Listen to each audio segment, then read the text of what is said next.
ഇങ്ങനെയാണ് ശരിക്കും പടച്ചവനോട് പ്രാർത്ഥിക്കേണ്ടതും കേട്ടോ. എനിക്കങ്ങനെ തോന്നിയിട്ടുണ്ട്. പലപ്പോഴും നമ്മുടെ പ്രാർത്ഥനകളൊക്കെ എന്താ, യാചനകളല്ലേ, അല്ലേ? യാചനകളല്ലേ. യാചിക്കാനൊന്നും അല്ലാതെ, ഒന്നും ചോദിക്കാൻ വേണ്ടിയല്ലാതെ വെറുതെ പടച്ചവൻ്റെ മുന്നിൽ കുറച്ച് നേരം ഇരുന്ന് നോക്കണ്ടോ, എന്തൊരു രസമായിരിക്കും എന്നറിയാം. പടച്ചവന് എന്തൊരു ഇഷ്ടമായിരിക്കും അത്. കാരണം പടച്ചവന് നമ്മുടെ ആവശ്യങ്ങളൊക്കെ അറിയാം. പടച്ചവനെ നമ്മുടെ ആവശ്യങ്ങളൊക്കെ അറിയാം. അത് പ്രത്യേകം പറയേണ്ട കാര്യമൊന്നുമില്ല. പക്ഷെ പടച്ചവൻ്റെ മുന്നിൽ ഒന്നും യാചിക്കുവാനല്ലാതെ വെറുതെ കുറച്ച് നേരം ഒന്നിരുന്ന് നോക്കണ്ടു. യാചന നിരോധിച്ചു എന്ന് പറഞ്ഞാൽ നമ്മുടെ ആരാധനാലയങ്ങളിലൊന്നും ആൾക്കാരുണ്ടാവില്ല. എല്ലാവരും എന്തിനാണ് വരുന്നത്? എന്തൊക്കെയോ യാചിക്കുവാനാണ്. യാചിക്കുവാനൊന്നുമല്ലാതെ, ചോദിക്കാനൊന്നുമല്ലാതെ പടച്ചവൻ്റെ മുന്നിൽ കുറച്ച് നേരം ഇങ്ങനെ ഇരുന്ന് നോക്കൂ. യൂനുസ് നബിയെക്കുറിച്ച് കേട്ടിട്ടില്ലേ? യോനേ പ്രവാചകൻ ബൈബിളിൽ. അദ്ദേഹം തിമിംഗലത്തിൻ്റെ ഉള്ളിലാണ് കുടുങ്ങിപ്പോയത്. തിമിംഗലം അദ്ദേഹത്തെ വിഴുങ്ങി. ആ തിമിംഗലത്തിൻ്റെ അകത്തിരുന്നിട്ട് അദ്ദേഹം പടച്ചവനോട് പ്രാർത്ഥിക്കുന്നതുണ്ട് ഖുർആനിൽ. എന്താണെന്നറിയോ? പടച്ചവനെ, ഞാൻ ഈ തിമിംഗലത്തിൻ്റെ ഉള്ളിലാണ്, എന്നെ രക്ഷിക്കണേ എന്നൊന്നുമല്ല. അതൊന്നും പറഞ്ഞിട്ടില്ല. പിന്നെന്താ പറഞ്ഞത്? ലാ ഇലാഹ ഇല്ല അൻത സുബ്ഹാനക് ഇന്നീ കുൻതു മിനൽ ളാലിമീൻ. എനിക്ക് തെറ്റുപറ്റിപ്പോയി, നീ പരിശുദ്ധനാണ്. അത് മതി. ബാക്കിയൊക്കെ പഠിച്ചവനറിയാം. ഈ ആളെവിടെയാണ് കിടക്കുന്നതെന്നും അയാൾക്കിപ്പോൾ എന്താണ് ആവശ്യമെന്നും പഠിച്ചവനറിയാം. നമ്മുടെ ആവശ്യങ്ങളൊക്കെ പഠിച്ചവനറിയാം. വെറുതെ ഒന്നിനു വേണ്ടിയല്ലാതെ കുറച്ച് നേരം പഠിച്ചവനോട് ഇങ്ങനെ മിണ്ടി പറഞ്ഞിരുന്ന് നോക്കൂ. അതിന് ധ്യാനം എന്നാണ് പറയുക. ധ്യാനം. ഇതേപോലെ ഒന്നിനു വേണ്ടിയല്ലാതെ ഒരാളെ കുറച്ച് നേരം ഒന്ന് വിളിച്ച് സംസാരിച്ച് നോക്കൂ, അയാൾ ഞെട്ടും, അയാൾ ഞെട്ടിപ്പോവും. നമ്മൾ പറഞ്ഞു വന്നത് അതുതന്നെയായിരുന്നു കേട്ടോ. മനുഷ്യനെ അവർ പറയാത്തതിൽ നിന്ന് അവരെ തിരിച്ചറിയാനും അവർ പറയുന്നതിൻ്റെ അപ്പുറത്തുള്ള അവരുടെ ദുഃഖങ്ങളെ അറിയാനുമൊക്കെ സാധിക്കുന്നത് എപ്പോഴാണ്? ഒരു മനുഷ്യനോട് നമ്മൾ അത്രയും അടുത്ത് നിൽക്കുമ്പോഴാണ്. അല്ലെങ്കിൽ നമുക്ക് മനസ്സിലാവില്ല. ഹബീബായ തിരുനബിയുടെ ഒരു സംഭവമുണ്ട്. തിരുനബിക്ക് മനുഷ്യന്മാരെ നല്ലോണം മനസ്സിലാവുമായിരുന്നു. എല്ലാതരം മനുഷ്യന്മാരെയും മനസ്സിലാവുമായിരുന്നു. അതിൻ്റെ കാരണം എന്താണെന്നറിയോ? നബി അത്രയേറെ ദുഃഖിതനായിരുന്നു. ദുഃഖിതൻ എന്ന് പറഞ്ഞുകൂടാ, ദുഃഖങ്ങളിലൂടെ കടന്നുപോയ ഒരാളായിരുന്നു. ഒരു മനുഷ്യന് എന്തൊക്കെ ദുഃഖം കിട്ടും അതൊക്കെ കിട്ടിയിട്ടുണ്ട്. ഒരു മനുഷ്യന് താങ്ങാൻ പറ്റുന്നതിലേറെ സങ്കടം കിട്ടിയിട്ടുണ്ട്. അതെന്തിനായിരിക്കും? കാരണം ഈ ആൾക്ക് പടച്ചോൻ കൊടുക്കുന്ന മിഷന് അത്രയേറെ വലിയ മിഷനാണ്. മനുഷ്യന്മാരെ മുഴുവനും മനസ്സിലാകണം ഈ ആൾക്ക്. അങ്ങനെ ഒരു വലിയ മിഷനാണ് ഹബീബായ റസൂൽ സ്വല്ലല്ലാഹു അലൈഹി വസല്ലമയ്ക്ക് പടച്ചോൻ കൊടുക്കുന്നത്. അതുകൊണ്ട് പടച്ചോൻ ആദ്യം തന്നെ എന്താ കൊടുത്തത്? ദുഃഖങ്ങൾ. നമുക്കിപ്പോൾ വല്ല ദുഃഖമുണ്ടോ? അതിൻ്റെ അപ്പുറത്ത് എന്തോ ഒരു മിഷൻ പടച്ചോൻ നമുക്ക് വേണ്ടി കരുതി വെച്ചിട്ടുണ്ട്.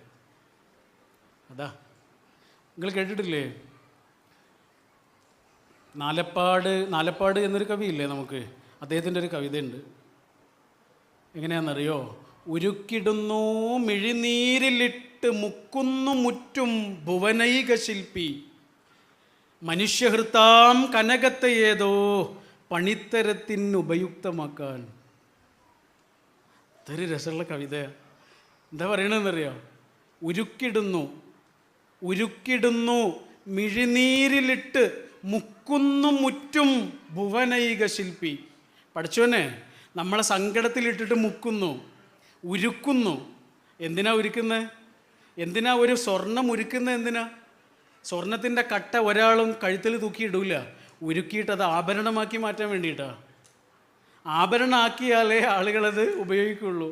അല്ല സ്വർണത്തിൻ്റെ കട്ടകൾ ആരും കഴുത്തിലും കാതിലൊന്നും ഇടില്ലല്ലോ. അതാണ് ഈ കവിത പറയണത്. ഉരുക്കിടുന്നു മിഴിനീരിലിട്ട് മുക്കുന്നു മുറ്റും ഭുവനൈക ശില്പി. എന്തിനാ? മനുഷ്യഹൃത്താം കനകത്തെ ഏതോ പണിത്തരത്തിന് ഉപയുക്തമാക്കാൻ. സങ്കടങ്ങൾ എന്തിനാ? ഉരുക്കുകയാണ്. നമ്മൾ കൊല്ലൻ്റെ അടുത്തേക്ക് ഒരു കത്തി കൊണ്ടുപോയിട്ട് പറയാ, ഇതൊന്ന് മൂർച്ച കൂട്ടണേ എന്ന് പറഞ്ഞ് അയാളതവിടെ വെച്ച് അത് തീയിലേക്കിട്ട് പഴുപ്പിക്കുകയോ പഴുത്ത് ചുവന്നതിന് ശേഷം അത് പുറത്തേക്കെടുത്ത് അടിച്ചടിച്ച് പിന്നെയും പരുവപ്പെടുത്തി ഒരുപാട് നേരം അതിനെ മർദ്ദിച്ച് അവസാന വെള്ളത്തിൽ മുക്കിയിട്ട് ഇങ്ങനെ എടുക്കുമ്പോൾ അതിനുണ്ടാകുന്നൊരു തിളക്കമുണ്ട്. ഇദ്ദേഹം ഒന്നും ചെയ്തില്ല. ആ കത്തിക്ക് മൂർച്ച ഉണ്ടാവുമോ? ഉണ്ടാവുമോ? മൂർച്ച ഉണ്ടാവില്ല. എപ്പോഴാണ് നമ്മൾക്ക് മൂർച്ച വന്നത്? സന്തോഷത്തിൽ നിന്നാണോ? സങ്കടങ്ങളിൽ നിന്ന്. എന്തിനാ സങ്കടം? ജീവിതം എന്താണെന്ന് പഠിക്കാൻ. എന്താണ് സങ്കടങ്ങൾ? പഠിച്ചോൻ തരുന്ന ശരിക്കുള്ള സ്കൂളാണത്. അവിടെ നിന്നാണ് എല്ലാം പഠിച്ചത്. നമ്മൾ ജീവിതത്തിൽ അനുഭവിച്ച ഏറ്റവും വലിയ സന്തോഷത്തിൽ നിന്ന് പോലും നമ്മൾ കാര്യമായിട്ടൊന്നും പഠിച്ചിട്ടുണ്ടാവില്ല. പക്ഷെ നമ്മൾ ജീവിതത്തിൽ അനുഭവിച്ച ഏറ്റവും ചെറിയ സങ്കടത്തിൽ നിന്ന് പോലും നമ്മൾ കുറേ കാര്യങ്ങൾ പഠിച്ചിട്ടുണ്ടാവും. നമുക്ക് മനുഷ്യന്മാരെ ചിലരെ മനസ്സിലായിട്ടുണ്ടാവും. ഒറ്റക്ക് നിൽക്കാൻ പഠിച്ചിട്ടുണ്ട് നമ്മൾ. കരുത്തോടെ മുന്നോട്ട് പോകാൻ പഠിച്ചതേ സന്തോഷങ്ങളിൽ നിന്നല്ല, അതൊക്കെ പിന്നെ വന്നതാ. ഹാജറ ബീവി കുറേ ഓടിയതിന് ശേഷമാണ് സംസം കിട്ടിയത്. നമുക്കും അങ്ങനെ തന്നെ. സംസം ഉണ്ട്, പക്ഷെ പെട്ടെന്നൊന്നും കിട്ടില്ല. ഒരുപാട് ഓടണം. ആ ഓട്ടത്തിന് പോലും എന്താ പറയുക? ഹജ്ജിലും ഉംറയിലുമുണ്ട് ആ ഓട്ടം. അതിന് സഅയ് എന്നാണ് പറയുക. പണ്ട് ഹാജറ ബീവി എബ്രഹാം പ്രവാചകൻ അലൈഹിസ്സലാമിൻ്റെ പ്രിയപ്പെട്ടവളായ ഹാജറ ബീവി ഓടിയ ആ സ്ഥലത്ത് ഇന്ന് ഹജ്ജിലും ഉംറയ്ക്കും വരുന്ന ആളുകൾ ഓടണം. സ്ത്രീകൾ ഓടണ്ട. ലോകത്തുള്ള സകലമാന സ്ത്രീകൾക്കും വേണ്ടി അന്നൊരാളവിടെ ഓടിയിട്ടുണ്ട്. അതുകൊണ്ട് സ്ത്രീകൾ ഓടണ്ട, പുരുഷന്മാർ ഓടിയാൽ മതി. ഓട്ടമാണോ എന്ന് ചോദിച്ചാൽ ഓട്ടമല്ല, നടത്തമാണോ എന്ന് ചോദിച്ചാൽ നടത്തമല്ല. അങ്ങനൊരു ഓട്ടമാണ്. അതിനെക്കുറിച്ച് മലയാളത്തിലെ പാട്ടുകാരൻ ഷഹബാസ് അമനൊരിക്കൽ പറഞ്ഞ്, അദ്ദേഹം ഉംറയ്ക്ക് പോയ സമയത്ത് ഇത് കാണാം. ഓട്ടമാണോ എന്ന് വെച്ചാൽ ഓട്ടമല്ല, നടത്തമാണോ എന്ന് വെച്ചാൽ നടത്തമല്ല. അതിങ്ങനെ കണ്ടു നിൽക്കുമ്പോൾ അദ്ദേഹം പറയാം, ഇത് ഞാൻ എവിടെയോ കണ്ടിട്ടുണ്ടല്ലോ, ഇത് ഞാൻ എവിടെയോ കണ്ടിട്ടുണ്ട്. അദ്ദേഹം ഒരുപാട് ആലോചിച്ചിട്ട് അത് ഡിറ്റക്റ്റ് ചെയ്തു. എന്നിട്ട് അദ്ദേഹം പറയണത് എന്താണെന്നറിയോ? ഇതെനിക്ക് ഓർമ്മയുണ്ട്. ഇത് തൊട്ടിലിൽ ഇട്ട കുഞ്ഞിനും അടുപ്പത്ത് വെച്ച കഞ്ഞിക്കലത്തിനും ഇടയിലൂടെ എൻ്റെ ഉമ്മ ഓടിയ ഓട്ടമാണ്.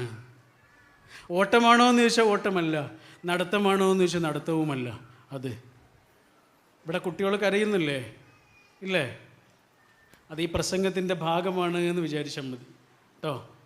അത് ശല്യമായിട്ടോ കോലാഹലമായിട്ടോ ഒരിക്കലും വിചാരിക്കരുത്. കാരണം ആ ഉമ്മ അനുഭവിക്കുന്നൊരു പ്രയാസമുണ്ട് അതിൻ്റെ പേരിൽ. അതുകൊണ്ട് അതൊക്കെ നമ്മളെ പ്രസംഗത്തിൻ്റെ ഭാഗമാണെന്ന് വിചാരിച്ചാൽ മതി. നമ്മുടെ BGM ആണെന്ന് വിചാരിച്ചാൽ മതി. ഒരുപാട് ഓട്ടങ്ങൾക്കൊടുവിലാണ് ഹാജറ ബീവിക്ക് സംസം കിട്ടിയിട്ടുള്ളത്.